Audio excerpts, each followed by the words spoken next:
Good morning, dear children. Today we will learn HCF word problems. But before I start, I need your help. Can you help me? Student, I have 12 balloons and 24 toffees and I want to distribute it equally to the maximum number of children. तो इसे कैसे distribute करेंगे? अगर इसे किसी एक बच्चे को देंगे तो उसे पूरे 12 बलून एंड 24 टॉफीज मिलेगी. But as I told you कि मुझे इसे मैक्सिमम बच्चों को देना है और इक्वली डिस्ट्रीब्यूट करना है. अगर इस 12 बलून्स को 2 चिल्ड्रन में डिवाइड करेंगे तो हर एक को कितना मिलेगा? So here 12 divided by 2 is equal to 6. और अगर 24 टॉफीज को 2 चिल्ड्रन में डिस्ट्रीब्यूट करेंगे तो हर एक बच्चे को कितना मिलेगा? 12 टॉफीज. अगर 2 बच्चे में डिस्ट्रीब्यूट किया तो हर एक बच्चे को 6 बलून एंड 12 टॉफीज मिलेगी. But as I told you in the beginning कि मुझे इसे सिर्फ 2 चिल्ड्रन को नहीं देना है, मुझे इसे इक्वली डिस्ट्रीब्यूट करना है और मैक्सिमम चिल्ड्रन को देना है. If I divide 12 balloon in 3 children तो हर एक बच्चे को कितना मिलेगा? 4 बलून. और अगर 24 टॉफीज को 3 चिल्ड्रन में डिस्ट्रीब्यूट करेंगे तो हर एक बच्चे को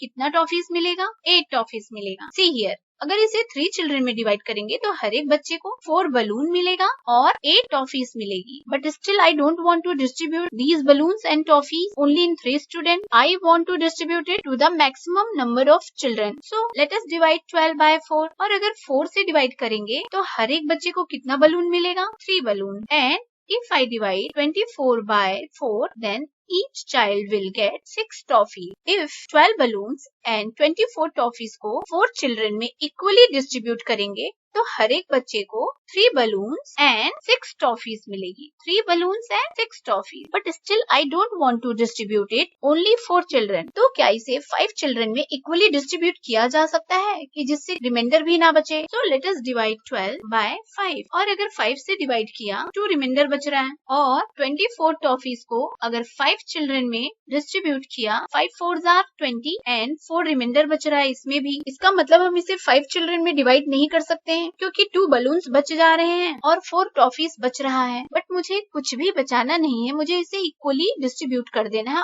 और वो भी मैक्सिमम पॉसिबल चिल्ड्रन को. So let us check with next number. So if I divide 12 balloons by 6, 6 2s are 12 and if I divide 24 by 6, 6 4s are 24. तो इसका मतलब है कि अगर 12 balloons and 24 टॉफीज को 6 चिल्ड्रन में इक्वली डिस्ट्रीब्यूट करेंगे तो हर एक बच्चे को 2 balloons and 4 टॉफीज मिलेगी. बट स्टिल मैं इससे भी ज्यादा बच्चों में डिस्ट्रीब्यूट करना चाहती हूँ. तो क्या इससे भी ज्यादा बच्चों में डिस्ट्रीब्यूट करना पॉसिबल है?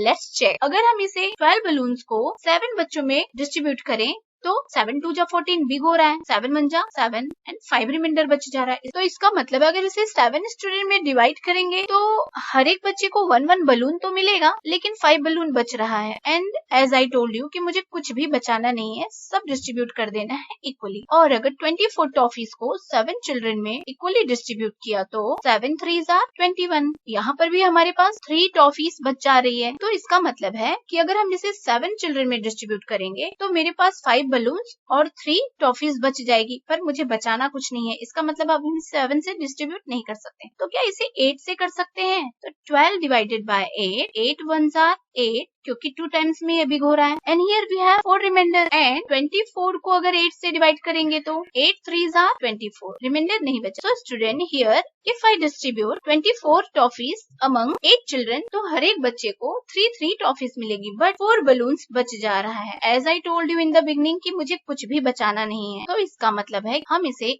8 चिल्ड्रन में डिस्ट्रीब्यूट नहीं कर सकते. तो क्या इसे 9 चिल्ड्रन में डिस्ट्रीब्यूट कर सकते हैं? नॉट पॉसिबल क्योंकि इसमें भी 3 रिमाइंडर बच रहा है. तो फिर इसका मतलब हम इसे 9 चिल्ड्रन में भी डिस्ट्रीब्यूट नहीं कर सकते और 10 से भी नहीं कर सकते, 11 से भी नहीं कर सकते. 11 के बाद 12, क्या इसे 12 से डिवाइड कर सकते हैं? Yes. 12 1s are 12 and if I divide 24 by 12 so we get 12 2s are 24. So it means if I divide 12 balloons and 24 toffees among 12 children तो हर एक बच्चे को 1 balloon and 2 toffees मिलेगी और ये इक्वली डिस्ट्रीब्यूट भी हो जाएगा. So student, these are some possible division of 12 and 24. So student, here as you have seen कि अगर 12 balloons and 24 toffees को इक्वली डिस्ट्रीब्यूट करना है तो हम इसे 1 से डिवाइड कर सकते हैं और इसे हम 2 से भी डिवाइड कर सकते हैं, हम इसे 3 से भी डिवाइड कर सकते हैं, हम इसे 4 से भी डिवाइड कर सकते हैं. बट इसे 5 से डिवाइड नहीं कर सकते. एंड 6 से ये डिवाइड हो रहा था और 7 से ये डिविजिबल नहीं था। 8 से 12 बलून्स तो इक्वली डिवाइड नहीं हुआ था, पर टॉफीज डिवाइड हो गई थी। ये 9 से भी डिविजिबल नहीं है, 10 से भी डिविजिबल नहीं है, 11 से भी डिविजिबल नहीं है, 12 से ये डिविजिबल है। सो स्टूडेंट, यहाँ पे 12 एंड 24 का हाईएस्ट कॉमन फैक्टर क्या है? 12 है। So student, this is how we can sort out the problems of real life situation on HCF, but this is very lengthy method. पर instead of using this method, हम simple तरीके से 12 और 24 का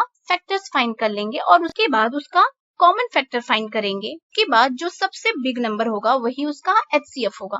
सो here the factors of 12 are 1, 2, 3, 4, 6 and 12, and the factors of 24 are 1, 2, 3, 4, 6, 8, 12 and 24।